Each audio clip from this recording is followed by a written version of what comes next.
Hello everyone, তোমরা সবাই কেমন আছো? অবশ্যই কিন্তু আমাকে কমেন্ট করে জানিও। ঘুম থেকে উঠে দেখছি বাইরে বৃষ্টি হচ্ছে। ভোরবেলা থেকে শুরু হয়েছে, ওয়েদার একদম ঠান্ডা, অন্ধকার হয়ে গেছে, খুব বৃষ্টি হচ্ছে, তার সাথে ঝোড়ো হাওয়া। পরিবেশটা খুব সুন্দর লাগছিল, দেখে মনটা ভালো হয়ে গেছে।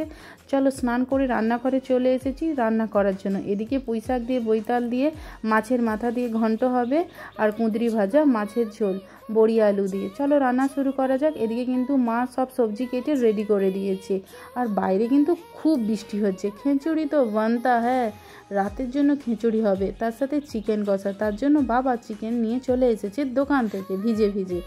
আমি এদিকে আদা, রসুন, পেঁয়াজ, টমেটো, আলু সব কিছু রেডি করে নিয়েছি। চিকেনটাকে ধুয়ে মশলাও মাখিয়ে নিয়েছি। রান্নাটা দুপুরেই করে নেব। চলো রান্না হয়ে গেছে, তোমাদের একবার দেখিয়ে দিই।